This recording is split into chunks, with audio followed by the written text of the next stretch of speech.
After seeing a lot of clever and unusual shots at the Xi'an Grand Prix, it got me wondering, how many of the most difficult shots could I play myself on just a regular snooker table? So I'm going to find out by attempting to recreate all the best shots as accurately as possible before playing them in the fewest possible attempts. And where better to begin than with champion Mark Williams, who was the underdog going into the final but managed to prevail with clever shots like this one. Here he can't pot the blue into the yellow pocket, so has to cut it back into the green pocket, but plays it at a pace that it would cover the pocket and block the red had he have missed, so long as he got close enough to the pocket to do so. Which means the difficult part of this shot is getting the angle right, and I've managed to do so here, but unfortunately my table isn't quite as fast as Mark's, and I've left the blue in the jaws of the pocket. This would do what Mark intended and block the pocket, but we're trying to do the same thing as Mark here and pot the ball. My next couple of attempts haven't been so good and have left a pot on the red, so it's still quite difficult to block the pocket with the blue here, even if you do miss it, and I've got it on my fourth attempt, which is pretty good for this type of shot.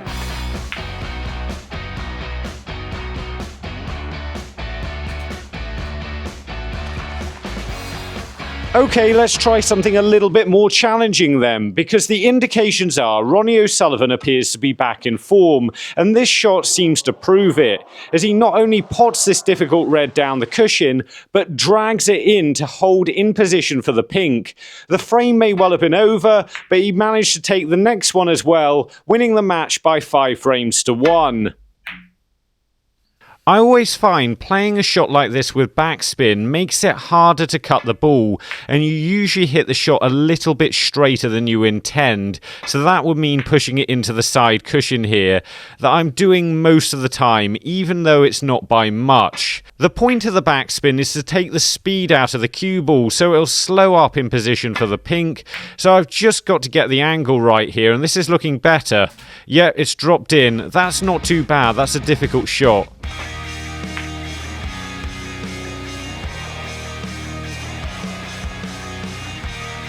Our second exhibition shot comes from Kyren Wilson, who's not holding back as he screams this yellow in down the side cushion and stuns the cue ball back and forth across the table.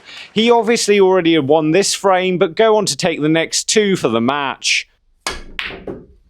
I'm struggling with raw power shots at the moment, so expect 1 or 2 of these to go very wide before I get anywhere near it. Although it's gone in there, but I've struck the cue ball far too high, so it's gone down near the bulk end, and I'm trying to keep it somewhere in the same position Kyren did, so I need to strike the white lower here. So the next time I actually pot the ball, I won't have to play it again, although when I say pot the ball, I don't mean fluke it like that. It's just the power here that's making it so difficult to line up the shot accurately. I'd have probably got it by now if I played it slowly, and that's pretty good. I've got the white in a similar position, but it's just a bit too close to the green because I didn't strike low enough.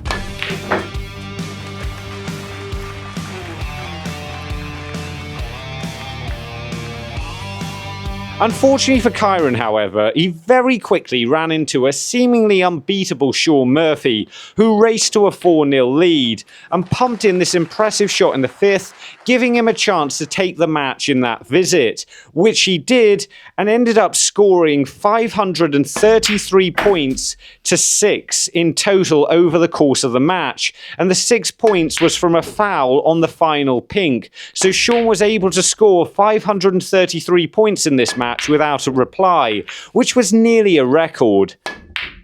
My first attempt was good, except for the fact I played a stun shot rather than a stun run through like here, but unfortunately that's gone too far. I need to get the white to pull up between the blue spot and the yellow spot, which it has here. It's not close enough to the yellow, but at least it's acceptable.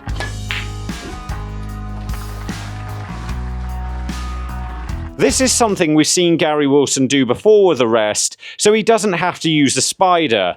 Honestly, I'm not sure why he isn't just using the spider, but he pots it nonetheless. And he's able to make a 74 break off the back of this, and then complete an impressive win over Ronnie O'Sullivan by 5 frames to 2. I'm usually not too bad at this type of shot, but because of the position of the reds, I'm having to put the rest to the left of it. And to get in position, that's causing me to have to lean over and down towards the table to get my left hand in the right place. And get my right hand up in the right place at the same time is a little bit of a struggle. I genuinely think if I got the spider out here and just played it with that, I'd get it probably first or second time. I've had a little bit of nightmare with that, but at least it's gone in the end.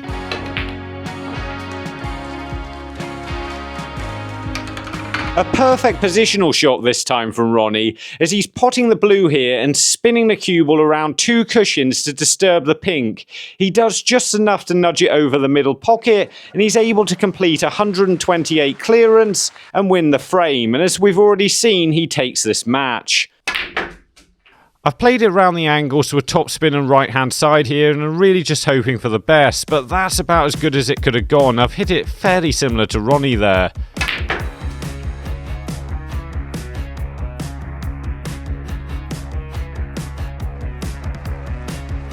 Judd Trump appears to be in a little bit of trouble now in his match against Matthew Stevens, as he needs snookers with just the pink and black remaining.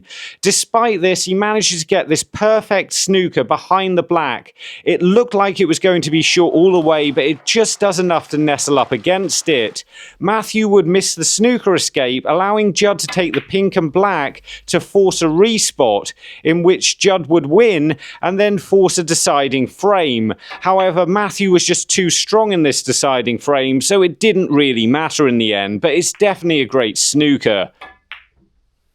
I really didn't expect this to cause a problem, but the fact that Judd Trump is left-handed might make this shot easier for him, because it's easier for him to get his right bridge hand in between the cushion and where you need to put it in order to play this shot.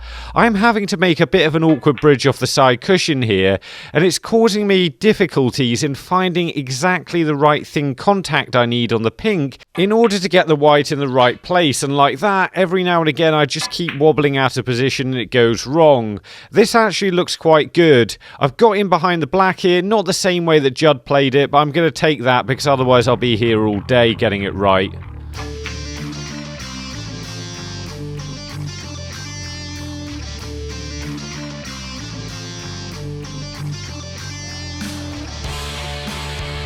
Mark Williams now has no shot whatsoever in the opening frame of the semi-final until he spots whatever you want to call this. Basically, he pots one red off another and allows him to play it all the way along the cushion and give himself a chance in the frame. However, it didn't make much difference as Mark would lose the frame anyway, but he would win the semi-final by 6 frames to 3. For me, this is mostly a test of how well I could set up the two balls on the top cushion, but unfortunately my first 2 attempts were way out, so even if I had got it in the right place, I played it too badly anyway. I've got it on my 3rd attempt, and the white's something like right.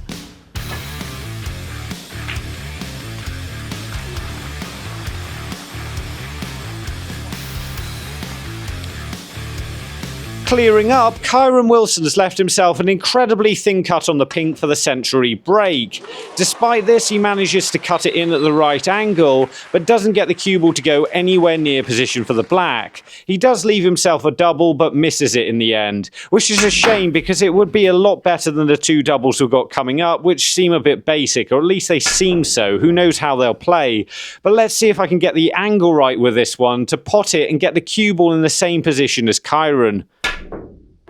And I'm a bit confused with this one because I put it in exactly the same place and I went in off, and then I thought, well, maybe I didn't quite put it in the right place, but I've been going in all the wrong positions. Maybe he played it with a ton of side spin, I'm not sure.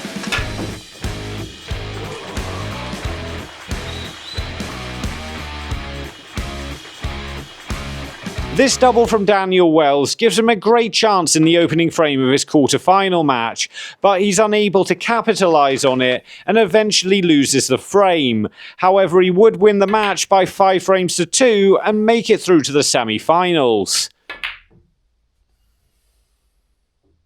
By the looks of it, it's about as basic as it gets. It's just a simple double stunning for the black, but I was so far out with my first attempt, I seem to be now all at sea with it.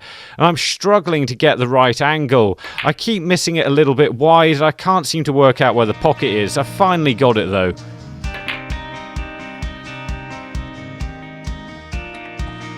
Up against that, we've got Mark Williams, who's just taken a 5-1 lead in the final against Shaun Murphy, where he plays this double. It doesn't really matter, and as you can probably tell, this was the only other double in the entire tournament that I could find, so we're going to have to go with this, but let's see how it does anyway. I misjudged this on my first attempt, but I've got it now. So which of these was the cheekiest double? Cue the music. Both of these shots were quite basic, so only get 2 each, but because the frame was still live, even though he didn't win it, Daniel Wells is this week's winner.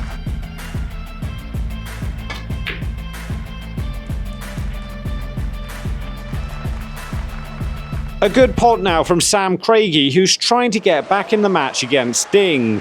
This allows him to go on and make a 54 break, but unfortunately for Sam, that's not enough, and Ding was able to close out the match in this frame. This is a really good long straight pot, and the fact that he holds the cue ball allows him a shot at the pink.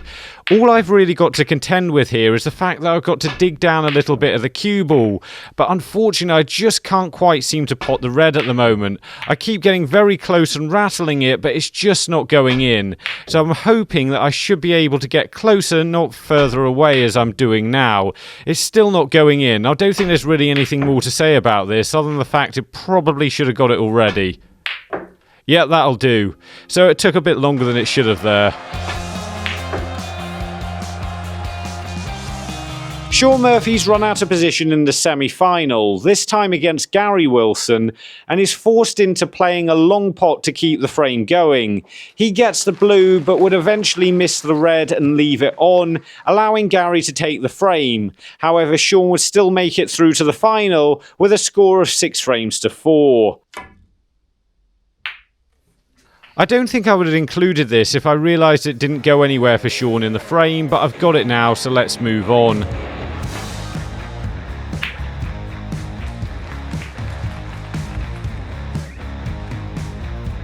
Before the next Mark Williams shot, we've just got to find Oscar from Bytom, Poland, which is there. Another good opening pot in the final, this time from Mark Williams when he was 4-0 up. Unfortunately for us, we've chosen one of the few frames Mark didn't win here, as he took the final in the end by 10 frames to 3. Well, even if it is a small fraction short of pace, I'm definitely pleased with that one.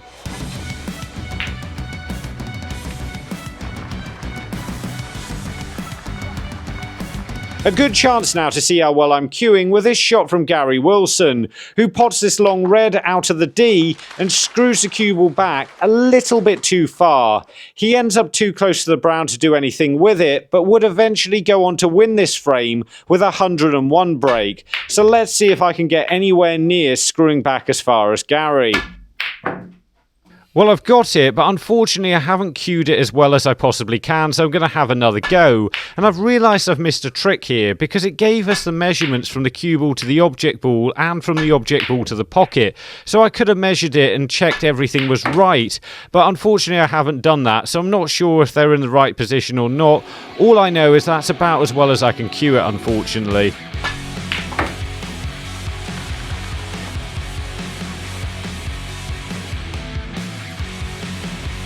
Last week from the Championship League, you voted for shot K Long Zhuang with this black round the table. It's a shot I couldn't even play hard enough myself, so it's definitely a deserved winner. But this week you got a chance to vote again, this time for the best shot from this video, the Xi'an Grand Prix. Which shot was best, you can decide using the link in the description and vote for free. And if you want to find more shots from previous videos, then have a look at these two. And remember, don't just watch, play, and make the commitment to becoming a better player by subscribing to the channel and visit the website.